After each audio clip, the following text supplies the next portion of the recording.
Hello sir ನಮಸ್ತೆ sir. ಯಾರು? Sir J K news ಕನ್ನಡದಿಂದ ಮಾತಾಡೋದು ಸರ್. ಹೇಳಿ. ಸರ್ ಇದು 3 ಬೈ ಎಲೆಕ್ಷನ್ ಒಳಗೆ ಕಾಂಗ್ರೆಸ್ ಭರ್ಜರಿಯಾಗಿ ಜಯಬೇರಿತು ಸರ್. ತಾವು ಪಾಲ್ಗೊಂಡಿದ್ದೀರಿ ಸರ್ ಪ್ರಚಾರದಲ್ಲಿ. ಸರ್ ಇದ್ರ ಬಗ್ಗೆ ತಾವು ಹೇಳ್ತೀರಿ ಸರ್? ಇದು ವಿರೋಧ ಪಕ್ಷದವರಿಗೆ ಹಾಂ ಸರ್. ಸರಿಯಾದ ಬುದ್ಧಿಯನ್ನ 3 ಕ್ಷೇತ್ರದ ಜನರು ಹಾಂ ಸರ್ ಹೇಳಿ ಸರ್. ಪಾಠ ಕಲಿಸಿದ್ದಾರೆ. ಹಾಂ ಸರ್. ಪಾಠ ಕಲಿಸಿದ್ದಾರೆ.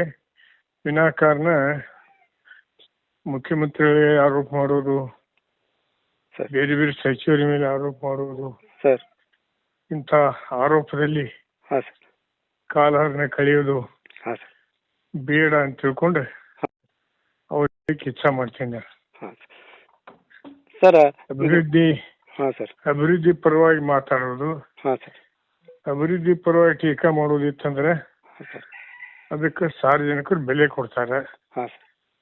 ಅದನ್ನು ಬಿಟ್ಕೊಟ್ಟು ನೀನು ಅಜೆಂಡಾ ಅಂದ್ರೆ ಹಾಂ ಸರ್ ಅವ್ರದ್ದು ಸಿದ್ದರಾಮಯ್ಯನವರು ಇಳಿಸೋದು ಒಂದೇ ಅಜೆಂಡಾ. ಹಾಂ ಸರ್.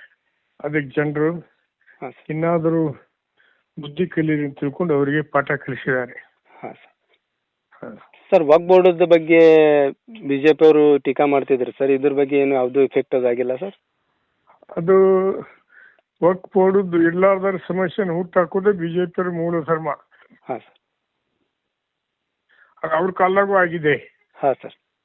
ಅದನ್ನ ಸರಿಪಡಿಸ್ತು ತಿಳ್ಕೊಂಡು ಮುಖ್ಯಮಂತ್ರಿಗಳು ಆದೇಶದ ಮುಖಾಂತರ ಸಹಿತ ಹೇಳಿದ್ದಾರೆ, ಯಾವುದೇ ರೈತರಾಗಲಿ ಭೂಮಿ ಮಾಲೀಕರಾಗಲಿ ಯಾವುದಕ್ಕೂ ಹೆದರೋ ಕಾರಣ ಇಲ್ಲ. ಆಮೇಲೆ ಅಧಿಕಾರಿಗಳಿಗೆ ಸ್ಪಷ್ಟವಾದ ಸೂಚನೆ ಕೊಟ್ಟಿದ್ದಾರೆ.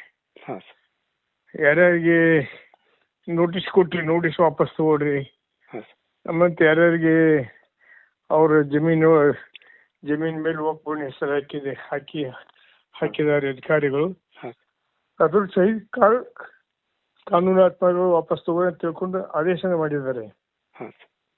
ಇನ್ನೇನ್ ಮಾಡ್ತಾರೆ? ಇನ್ನೇನು ವಕ್ಫ್ ಬೋರ್ಡಿಂದ ಆರೋಪ ಮಾಡ್ತಾರೋ, ಏನು ಸಿದ್ದರಾಮಯ್ಯ ಮೇಲೆ ಆರೋಪ ಮಾಡ್ತಾರೋ, ಇನ್ನೇನು ಆರೋಪ ಮಾಡ್ತಾರೆ ಸರ್. ಮಾಜಿ ಮುಖ್ಯಮಂತ್ರಿ ಅದನ್ನ ಇನ್ನೊಂದು ಮಹತ್ವ ಸಂಖ್ಯೆ ಏನಂದ್ರೆ, ಹಾಂ ಸರ್, ಸನ್ಮಾನ್ಯ ಯಡಿಯೂರಪ್ಪನವರು ಹಾಂ ಸರ್ ಸಿದ್ದರಾಮಯ್ಯನವರು ಚಾಲೆಂಜ್ ಮಾಡಿದ್ರು, ನಾವು 3 ಕ್ಷೇತ್ರ ಬಿಜೆಪಿ ಅವ್ರಿಗೆ ಗೆದ್ರೆ ನೀವು ರಾಜೀನಾಮೆ ಕೊಡ್ತೇನೆ ಅಂತೇಳಿ.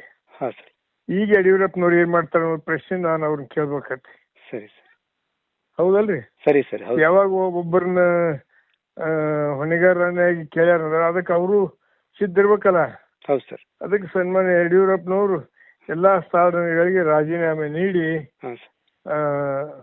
ರಾಜಕೀಯ ನಿವೃತ್ತಿಯನ್ನು ತೆಗೆದುಕೊಳ್ಳುವುದು ಒಳ್ಳೆಯದು ಅನ್ನುವಂತ ಮಾತನ್ನು ಹೇಳಿಕೆ ಇಚ್ಛೆ ಮಾಡ್ತೀನಿ ಸರ್. ಮಾಜಿ ಮುಖ್ಯಮಂತ್ರಿ ಬಸವರಾಜ ಬೊಮ್ಮಾಯಿ ಅವರು ಸುಪುತ್ರವನ್ನು ಸೋಲನ್ನೊಪ್ಪಿದ್ದಾರೆ ಸರ್. ಬೊಮ್ಮಾಯಿ ಅವರು ಹೇಳ್ತಿದ್ರು, ಕ್ಷೇತ್ರದ ನಾವು ಅಭಿವೃದ್ಧಿ ಎಲ್ಲ ಕೆಲಸ ಮಾಡಿದ್ದೇವೆ ಸರ್, ನನ್ನ ಪುತ್ರವನ್ನು ಜಯಬೇರಿಸ್ತಾನೆ ಅಂತ ಹೇಳಿದ್ದೀರಿ ಸರ್. ಸರ್ ಇದ್ರ ಬಗ್ಗೆ ಸರ್? ನೋಡ್ರಿ, ಹೋದ್ ಸರಿ ಪಾರ್ಲಿಮೆಂಟ್ನೊಳಗೆ 10,000 ಕಡಿಮೆ, 8,000 ಕಡಿಮೆ ಇದ್ದಾವ ಅವ್ರಿಗೆ. ಹಾಂ ಸರ್. ಅವ್ರು ಪಾರ್ಲಿಮೆಂಟ್ ಮೆಂಬರ್ ಆಗಿರ್ಬಹುದು. ಹಾಂ ಸರ್. ಆದ್ರೆ ಶಿಗ್ಗಾಂವ್ ಕ್ಷೇತ್ರ ಒಳಗೆ ಅವ್ರಿಗೆ ಮೈನಸ್ ಇದೆ. ಹಾಂ ಸರ್. ಅದನ್ನ ಅರ್ಥ ಮಾಡ್ಕೋಬೇಕಲ್ಲ. ಸರಿ ಸರ್. ಹಾಂ ಸರ್, ಮಹಾರಾಷ್ಟ್ರ ಎಲೆಕ್ಷನ್ ಇದು ಚುನಾವಣೆ ಬಗ್ಗೆ ತಾವು ಏನಂತೀರಿ ಸರ್? ಮಹಾರಾಷ್ಟ್ರ ಎಲೆಕ್ಷನ್ ಅದ್ರ ಬಗ್ಗೆ ಪೂರ್ತಿ ನಾನು ಅಭ್ಯಾಸ ಮಾಡಿದೆವಲ್ಲ, ಅದ್ರ ನಾನು ಜತ್ ಮತಕ್ಷೇತ್ರಕ್ಕೆ ಹೋಗಿದ್ದೆ. ಹಾಂ ಸರ್. ನಾವು ಎಲ್ಲೆಲ್ಲಿ ಸಾಧ್ಯ ಇದೆ ಅವ್ರಿಗೆ ಮತಗಳನ್ನ ಗಳಿಸ್ಕೊಡ್ಲಿಕ್ಕೆ ಪ್ರಾಮಾಣಿಕ ಪ್ರಯತ್ನ ಮಾಡಿದ್ವಿ ನಮ್ಮ ಟೀಮ್. ಹಾಂ ಸರ್. ಅದ್ರ ಭಾಳ ನಾವು ಮಹಾರಾಷ್ಟ್ರದಲ್ಲಿ ಹೀನಾವಾಗಿ ಸೋತಿದ್ವಿ. ಹಾಂ ಸರ್. ಅದಕ್ಕೆ ಕಾರಣ ಅವರೇ ಹೇಳ್ಬೇಕು, ಮಹಾರಾಷ್ಟ್ರದವ್ರು ಏನಾಗಿ ಇದರ ಮುಖಾಂತರ ಇವತ್ತು ಸೋತಿದೀವಿ ಅನ್ನುವಂಥದ್ದನ್ನ ಅವರೇ ಹೇಳ್ಬೇಕು. ಮಹಾರಾಷ್ಟ್ರ ನಾಯಕರು, ಕಾಂಗ್ರೆಸ್ ನಾಯಕರು ಹೇಳ್ಬೇಕು. ನಾನು ಮಹಾರಾಷ್ಟ್ರದ್ದು ಹೇಳುವಷ್ಟು ದೊಡ್ಡವನಾಗಿಲ್ಲ ಸರ್. ಜಾರ್ಖಂಡಿನಲ್ಲಿ ಕೈ ಹಿಡಿದಿದ್ದಾರೆ ಸರ್. ಜಾರ್ಖಂಡ್ ಕೈ ಹಿಡಿದಿದ್ದಾರೆ. ಜಾರ್ಖಂಡ್ನಲ್ಲಿ ಜನ ಕಾಂಗ್ರೆಸ್ ಅನ್ನ ಕೈ ಹಿಡಿದಿದ್ದಾರೆ. ಅದಕ್ಕೆ ಜಾರ್ಖಂಡ್ ಮತದಾರರಿಗೆ ನಾನು ಅಭಿನಂದನೆ ಹೇಳ್ತೀನಿ. ಹಾಂ ಸರಿ, okay, thank you sir. Okay, ನಮಸ್ತೆ. ಹುಮ್ನಾಬಾದ್ನಲ್ಲಿ 24x7 ಸೇವೆ ಸಲ್ಲಿಸುತ್ತಿರುವ ಮಕ್ಕಳ ಹೈಟೆಕ್ ಗಗನ್ ಆಸ್ಪತ್ರೆ. ಬೀದರ್ ಜಿಲ್ಲೆಯ ಜನರಿಗೆ ಈಗ ತಮ್ಮ ಮಕ್ಕಳ ಆರೋಗ್ಯದ ಬಗ್ಗೆ ಚಿಂತೆ ಬೇಡ. ನಿಮ್ಮ ಜಿಲ್ಲೆಯ ಹುಮ್ನಾಬಾದ್ನ ಗಗನ್ ಆಸ್ಪತ್ರೆ ನೋಡಲು ಸುಂದರವಾದ ಕಟ್ಟಡ ಅಷ್ಟೇ ಅಲ್ಲದೆ ಮಕ್ಕಳಿಗೆ ತರಹದ ಆಟದ ಮನರಂಜನೆ ಜೊತೆಗೆ ಅತ್ಯುತ್ತಮ ಚಿಕಿತ್ಸೆ ನೀಡಲಾಗುತ್ತದೆ. ಇಲ್ಲಿ NICU 10 ಬೆಡ್ಸ್, PICU 6 ಬೆಡ್ಸ್, ಡಿಪ್ಯಾಕ್, ವೆಂಟಿಲೇಟರ್ ಸೇರಿದಂತೆ ವಿವಿಧ ಮುಖ್ಯ ಸೇವೆಗಳು ಕೂಡ ಲಭ್ಯ ಇದೆ. ಹೆಚ್ಚಿನ ಮಾಹಿತಿಗಾಗಿ ಭೇಟಿ ನೀಡಿ ಗಗನ್ ಆಸ್ಪತ್ರೆ, ಪೊಲೀಸ್ ಠಾಣೆ ಹಿಂದುಗಡೆ, ಹುಮ್ನಾಬಾದ್. ಸಂಪರ್ಕಿಸಿ 9620661842 ಅಥವಾ 8884666532. ಗ್ರಾಹಕರ ಸ್ಯಾಟಿಸ್ಫ್ಯಾಕ್ಷನ್ ನಲ್ಲಿ ನಂಬರ್ 1 ತೃಪ್ತಿ ದರದಾಯಕ ಶೋರೂಮ್ ನಿಮ್ಮ SP TVS ಶೋರೂಮ್ ನಿಮಗಾಗಿ ತಂದಿದೆ ಹೊಸ ಮಾಡೆಲ್ಗಳ ಹೊಸ ಬೈಕ್ಗಳು. ರೈತರಿಗಾಗಿ ಅನುಕೂಲವಾಗಿರುವ ಸೂಪರ್ ಎಕ್ಸೆಲ್ ಕೂಡ ಲಭ್ಯ. ಹಾಗಿದ್ರೆ ಹಿಂದೆ ಭೇಟಿ ನೀಡಿ SP TVS ಶೋರೂಮ್ ಮಾಲೀಕರು ಲೋಕೇಶ್ RG. ಹೆಚ್ಚಿನ ಮಾಹಿತಿಗಾಗಿ ಸಂಪರ್ಕಿಸಿ 8494951009.